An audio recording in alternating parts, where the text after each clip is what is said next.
Third grade, Mrs. Whaley here. We are going to read a story called The Last Stop on Market Street. It won the Caldecott Honor for illustrations and won the Newbery Award for the writing. The words are by Matt De La Pena and pictures by Christian Robinson.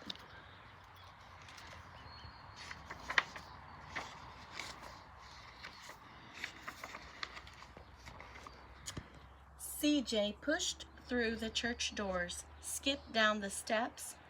The outside air smelled like freedom, but it also smelled like rain, which freckled CJ's shirt and dripped down his nose. He ducked under his Nana's umbrella, saying, "How come we gotta wait for the bus and all this wet?" "Trees get thirsty too," his Nana told him. "Don't you see that big one drinking through a straw?" CJ looked for a long time, but never saw a straw.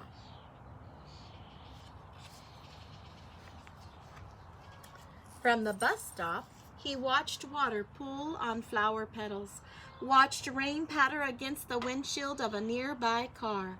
His friend Colby climbed in, gave CJ a wave, and drove off with his dad. "Nana, how come we don't got a car?" "Boy, what do we need a car for? We got a bus that breathes fire, and old Mr. Dennis, who always has a trick for you." The bus creaked to a stop in front of them. It sighed and sagged, and the door swung open. "What's that I see?" Mr. Dennis asked. He pulled a coin from behind CJ's ear, placed it in his palm. Nana laughed her deep laugh and pushed CJ along. They sat right up front. The man across the way was tuning a guitar. An old woman with curlers had butterflies in a jar. Nana gave everyone a great big smile and a good afternoon. She made sure CJ did the same. The bus lurched forward and stopped, lurched forward and stopped. Nana hummed as she knit. "How come we always got to go here after church?" CJ said. "Miguel and Colby never have to go nowhere." "I feel sorry for those boys," she told him. "They'll never get a chance to meet Bobo or the Sunglass Man. And I hear Trixie got herself a brand new hat." CJ stared out the window, feeling sorry for himself. He watched cars zip by on either side, watched a group of boys hop curbs on bikes. A man climbed aboard with a spotted dog. CJ gave up his seat. "How come that man can't see?" "Boy, what do you know about seeing?" Nana told him. "Some people watch the world with their ears." "That's a fact. Their noses, too," the man said, sniffing at the air. "That's a mighty fine perfume you're wearing today, ma'am." Nana squeezed the man's hand and laughed her deep laugh. Two older boys got on next. CJ watched as they moved on by and stood in back. "Sure wish I had one of those," he said. Nana sat down her knitting. "Well, what for?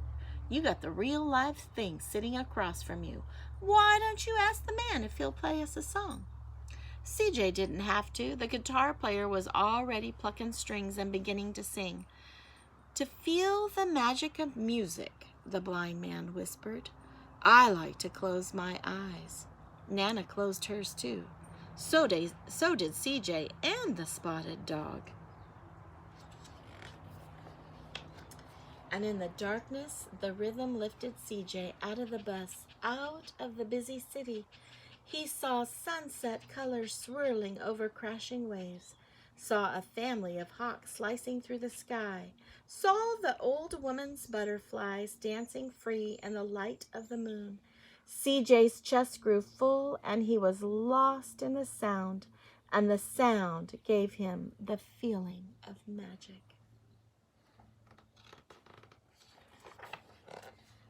The song ended and CJ opened his eyes. Everyone on the bus clapped, even the boys in back.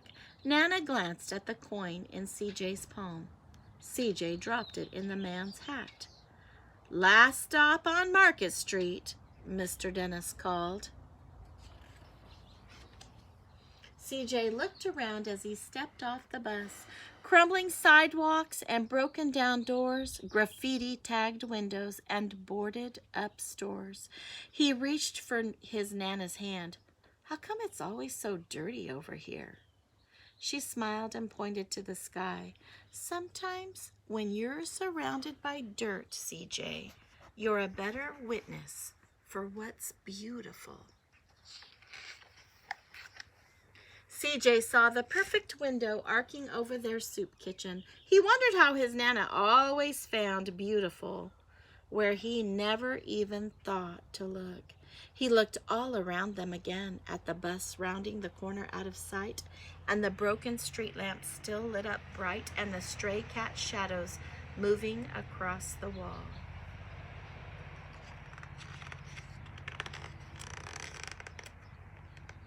Turn the page. When he spotted their familiar faces in the window, he said, "I'm glad we came."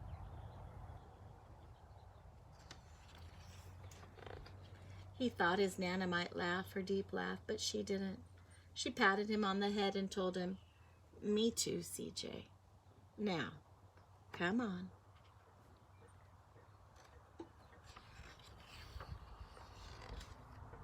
And that's the end of our story.